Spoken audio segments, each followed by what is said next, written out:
किसी हादसे में नहीं जाती तो ये सोचते हैं हम भी अब नहीं जाएंगे, क्योंकि सरकार लगभग वैसे ही चल रही है, मतलब उसी रास्ते में लेकर के चलना चाहते हैं।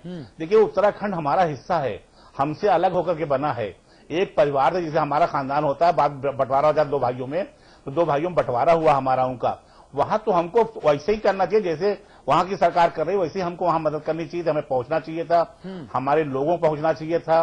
और पड़ोस के मंत्री जो बिल्कुल मिले हुए हैं, जो कैबिनेट है, जिनसे ये सरकार डरती है, वो वहां पहुंच सकते थे। उनके लिए तो 2-4 घंटे का रास्ता था वहां से पहुंचने के लिए, बॉर्डर पे ही जाकर के अपनी कम से कम संवेदना व्यक्त कर देते। लेकिन ऐसा नहीं करके अखिलेश यादव सरकार ने बता दिया कि उनके दिल में दर्द नहीं है। विनोद बर्तवाल साहब, क्या मुलायम सिंह जी और अखिलेश जी ने ये मान लिया है कि भाई उत्तराखंड के समाजवादी पार्टी की तरफ से मुख्यमंत्री विनोद बर्तवाल साहब सक्षम है, हमारी जरूरत नहीं है?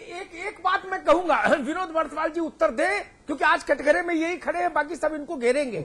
बाकी जितने पैनल में दिख रहे हैं, including Atul Agarwal and me, सब विनोद बर्तवाल को ही घेरेंगे। एक बात मैं कहूंगा, गुंडागर्दी, कानून हाथ में लेना, अवैध असलों के प्रयोग से आपस में मर खप जाने की घटना को अंजाम देने वाले नन्हे यादव और सुरेश यादव, अगर मैं नाम सही ये ले रहा हूं तो उनके परिवार को संवेदना जताने आप जा सकते हो। हजारों मर गए, वो किसी सूबे के होते, हमारे पड़ोस का मामला, आप नहीं जा सकते? अभी सिराज भाई ने कहा कि घर में बंटवारा हो गया, कल मैंने कहा था बंटवारा नहीं, आंगन में पार्टीशन हो गया। अब बंटवारा भी हो तो भी बल्दियत नहीं बदलती, हमारी और उनकी बल्दियत एक है, खून एक है। मैंने कहा उत्तर प्रदेश के गर्व से जन्मा है उत्तराखंड। आप वहां जा सकते हैं, कुंडा में 2 गुंडों की लड़ाई में, मरघट में, वहां क्यों गए थे भाई? जियाउल हक की बात समझ में आती, शहादत थी, वहां क्यों गए? और लेकिन आप इलाहाबाद आरपी द्विवेदी क्या नहीं गए? खालिद मुजाहिद के घर भी गए। खालिद मुजाहिद के घर आपका मंत्री गया और वहां से डांट खा के लौटा। खालिद मुजाहिद के यहाँ गया, पैसा लेके, चेक लेके, उसके चचा ने उसको भगा दिया, आपके मंत्री को। लेकिन आप उत्तराखंड नहीं आए। विनोद बर्तवाल जी बोलिए।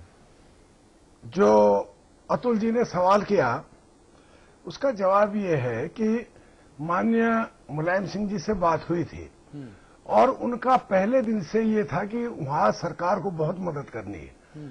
और उत्तर प्रदेश की सरकार ने बिना किसी ढोल बजाए 25 करोड़ रुपया, बिना किसी चीज की प्रशंसा के सोच के उन्होंने 25 करोड़ की मदद दी। रोडवेज बसों में आना जाना फ्री कर दिया, 25 करोड़ रुपए दे दिए। सुनिए मेरी बात तो सुन लीजिए ना। अमिताभ जी ने जो प्रस्तावना बनाई, वो प्रस्तावना और भूमिका बनाई इसलिए थी कि हम एक ही उस बाउंड्री लाइन के भीतर बल्लेबाजी करें। विनोद भाई मैं एक बहुत अदब से एक बात कहूं, आपकी बात इसलिए नहीं चलेगी, ये आपका तर्क यहां इस अदालत में नहीं चल पाएगा। मैं उसका कारण बता दूं, मैं एक बहुत प्रैक्टिकल उदाहरण देता हूं। 2 भाई हैं, छोटे भाई के घर में गमी हो जाए, मौत हो जाए, बड़े भाई के नाते मैं 50,000 रुपया भेज दूं और कहूं जाओ बेटा इनको फूंकता पाओ और खुद सिनेमा देख, और कहूं मैं सिनेमा देखने जा रहा हूं क्योंकि नई फिल्म आई है रांझणा, उसको देखना जरूरी है बेटा, ये 50,000 रुपए लो और फूंक टाप के फिर हमको फोन करना। ये ठीक है? ये ठीक है? अगर ठीक है तो मैं बहस वापस ले लूंगा। आप बोलो अपने दिल पे हाथ रख के कि ठीक नहीं, हंसिए नहीं बर्तवाल जी, इस बहुत नाजुक सवाल है। अगर आप कहोगे कि ठीक है तो मैं बहस वापस ले लूंगा आज। अमिताभ जी, ऐसा है, आपने जो कहा, आप बुद्धिजीवी हैं, मेरा ये कहने का मतलब ये था कि उनसे मेरी बात हुई थी, माननीय मुलायम सिंह जी से बात हुई थी। उनका पहले दिन से ये रोज था और वो ये कहते थे कि भाई प्रशासन को जब बहुत वीवीआईपी आदमी जाता है तो सारा हिसाब किताब वहां बिगड़ जाता है। अब एरियल सर्वे करके आया आदमी, उसके बाद वो लखनऊ चले गया, तो उसका रिजल्ट क्या मिला आपको? रिजल्ट तो आपको वो जो मतलब सरकार कह रही है कि भाई हम 25 करोड़ दे रहे हैं, उसके बाद भी अखिलेश जी कह रहे हैं हम और भी देंगे और वो आएंगे यहाँ, वो भी मैं आपसे कह रहे हैं। पर ये जरूरी थोड़ी है कि इनकी नकल करके। विनोद जी, आप तो सामाजिक व्यक्ति हैं, देहरादून में आपने बड़ा पराक्रम किया, समाज के बीच के आदमी हैं आप, लोगों में उठते बैठते हैं। मुझे एक बात बताइए, गमी में लोग साथ क्यों जाते हैं घाट तक? क्या मुर्दा जिंदा हो जाता है उनके जाने से? और वो नहीं जाए तो नहीं जिंदा होगा? क्यों जाते हैं मुझे बताइए। ये अजब बात है कि वो जाते तो क्या कर लेते। कुंडा में क्या कर लिया जाके, वहां नन्हे यादव जिंदा कर दिया क्या? सीबीआई ने उसके परिवार को मुलजिम बनाया है, जहां जाके आपने मत्था टेका। कैसी अभी सैफई में कोई मोहल्ला सुधार समिति का बच्चा घायल हो जाता तो आप जाते कि नहीं जाते? पूरी सरकार जाती, पूरी सरकार जाती। वहां आप क्या कर लेंगे? ये तर्क भाई देखिए, ईमानदारी का तर्क दीजिए। जिस राज्य में आप बैठे हो वहां हजारों की जान गई है, फिर भी आप ऐसी वाणी बोल और रहे हैं। यूपी के सबसे ज्यादा लोग वहां फंसे हैं अभी भी।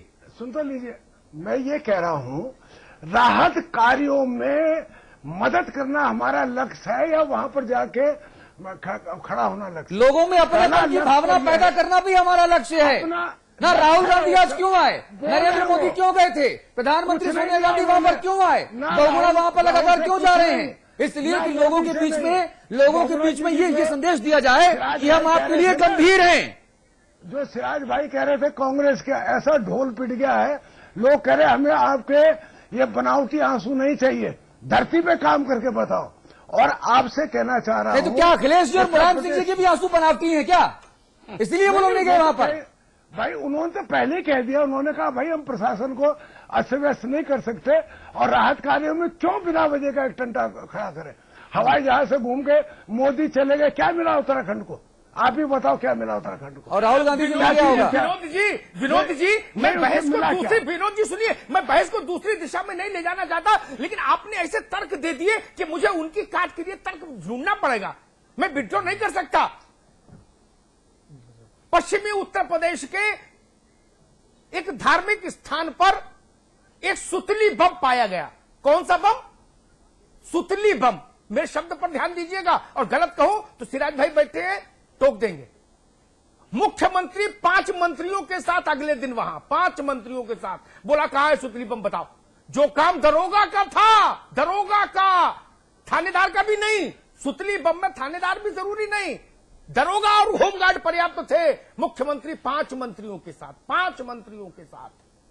वहां किस लिए गए थे? ये तर्क मत दीजिए। मुझे आपको कल उत्तराखंड में नहीं घूमना है क्या? तो फिर लखनऊ की ट्रेन पकड़िए, यहां आके रहिए। विनोद जी, इस तर्कों के साथ उत्तराखंड में मुश्किल होगा। आप समझिए, सब में पहले अखिलेश यादव जी ने 25 करोड़ रुपए की मदद के लिए कहा। मैंने कहा ना, 2 भाइयों के यहाँ मौत हो जाए, एक भाई के यहाँ, मेरे छोटे भाई के यहाँ, और मैं उसको 50,000 रुपए भेज दूं और कहीं मैंने मदद तो कर दी, यार अब क्या जान लोगे, मेरे आने से क्या जिंदा हो जाओगे? अगर ये तर्क ठीक है क्या? 50,000 से वो बच रहा है तो उसमें बुरी क्या बात है? माने 50,000 में 25 करोड़ से, धन्य है 25 करोड़ से मुर्दे जिंदा हो गए क्या? धन्य है। नहीं, मैं ये कह रहा हूं कि उन्होंने शुरुआत करी है, वो बोल रहे हैं, गजब तो बात है। खुद भी कह रहे हैं आएंगे वो यहाँ पर बड़ी कृपा होगी, गंगा तर जाएगी, गंगा तर जाएगी, हिमालय झुक जाएगा, गंगोत्री नीचे आ जाएगी चरण धोने के लिए, जैसे कृष्ण की आ गई थी यमुना, ऐसे आ जाएगी कि बड़े जहे नसीब, हुजूर पधारे, सरकार पधारे, माई बाप आ गए, हिमालय माथा झुका देगा। जो माई बाप आके चले गए, उन्होंने क्या किया? मुन्ना सिंह आप इसलिए नहीं गए? ये तर्क कैसा? विनोद भाई, लाभ नहीं होता। आप राहत कार्यों में मदद कीजिए। आप तर्कपूर्ण व्यक्ति थे, कीजिए। आप वो काम ही नहीं राहत कार्यों कर। नहीं, जब सवाल खुद पर आते हैं ना तो तर्क विलुप्त हो जाते हैं। किस केस की पैरवी कर रहे हैं? एक बात बताओ, किस केस की पैरवी कर रहे हैं अतुल जी? कि वो जब ये कह रहे हैं हम हर तरह से मददगार, हम खुद भी आएंगे, मना थोड़ी कर रहे आने की, पर ये जरूरी है कि राहत कार्यों में। अरे भाई, वर्षा जब कृषि सुखानी। अतुल एक मिनट, मैं पूछता हूँ, नन्हे यादव के यहाँ जब आपसी रंजिश में मर्डर हो गया तो वहाँ 13वीं की बात चले जाते तो कोई प्रलय आ जाता, क्यों गए थे? नहीं, ये तो मुझसे पूछ रहे हैं लोग, मुझसे पूछ रहे हैं। आज मैंने फेसबुक पर लिखा कि अखिलेश जी को जाना चाहिए था, वो नहीं गए, ये अच्छा नहीं। हजारों लोगों ने टिप्पणी की और 99% ने जो बात लिखी वो मैं यहां बोलूंगा नहीं तो सांप्रदायिक आधार पर विभाजन हो जाएगा देश में, ये ठीक नहीं। मुन्ना सिंह चौहान, आपके पास आऊंगा। नरेंद्र मोदी जब वहां पहुंचे तब कांग्रेसियों ने बड़ी खिल्ली उड़ाई, बड़ी तमाम तरह की बातें कही। अब जब 8-9 दिन बाद राहुल गांधी वहां पहुंचे तब वही कांग्रेसी चुप हैं। मोदी के वहां आने के पहले मनमोहन सिंह जी और सोनिया गांधी के दौरे पर बीजेपी ने कटाक्ष किया। क्या हम कटाक्ष सिर्फ कटाक्ष करने के लिए करते हैं? ये सवाल पूछा जाएगा ना। देखिए, मैं इस पूरे बहस में वैसे तो मैं सिर्फ ये कहना चाहूंगा, क्योंकि मैं आज ही लगभग 4 दिन रुद्रप्रयाग में, गुप्तकाशी में, गौरीकुंड में, तमाम सारे फाटा में, तमाम सारे आपदा प्रभावित क्षेत्रों में, जहां एक बहुत ही दर्दनाक मंजर है, तो बहुत उद्वेलित हूं, भावनात्मक रूप से लौटा हूं। मैं केवल इस बात पे, मैं तो बल्कि सलाह होगी अमिताभ जी से भी मैं आग्रह करूंगा, एक स्वभाव है आदमी का, मेरा स्वभाव है, मैं व्यक्तिगत तौर पे कह सकता हूं, मेरे यहां कोई घटना दुर्घटना होती है, मैं अस्पताल जाता हूं, कोशिश करता हूं कि किसी व्यक्ति के यहां शोक संतप्त परिवार के यहां पहुंचूं।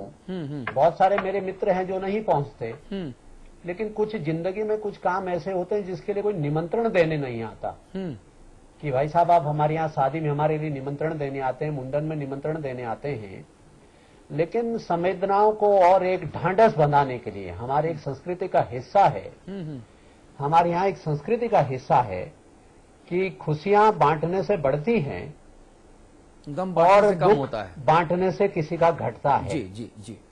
तो ये एक तरीका है, लेकिन मैं इस पे किसी को कोई नसीहत नहीं देना चाहूंगा, मैं इस बहस में जाना नहीं चाहता हूं कि आप आइए, किसी को मैं ये कहना नहीं चाहता हूं।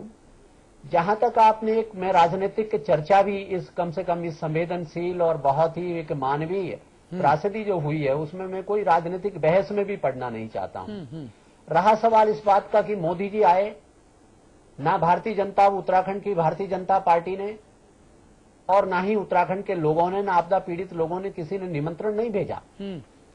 मैं कृतज्ञ हूं, आभारी हूं उनका कि उन्होंने ये अपना फर्ज महसूस किया कि तकलीफ में हम देश के किसी भी कोने में कोई बात हो, हम उनके साथ खड़े दिखें, उनका ढांढस बंधाएं, और डूबते को तिनके का सहारा हमारे यहाँ कहावत है। और खबरें आई कि 15,000 गुजरातियों को निकाल कर ले गए मोदी जी रैम्बो की तरह। एक बात। दूसरा, उनका एक फेडरल डेमोक्रेसी में एक हर मुख्यमंत्री का एक दायित्व है कि कहीं ना कहीं उनका एक दायित्व भी अपने प्रदेश के लोगों का जो किसी विपदा में, किसी परेशानी में, वो दायित्व भी है, वो एक जिम्मेदारी भी है, उसका भी मोदी जी ने निर्वहन किया।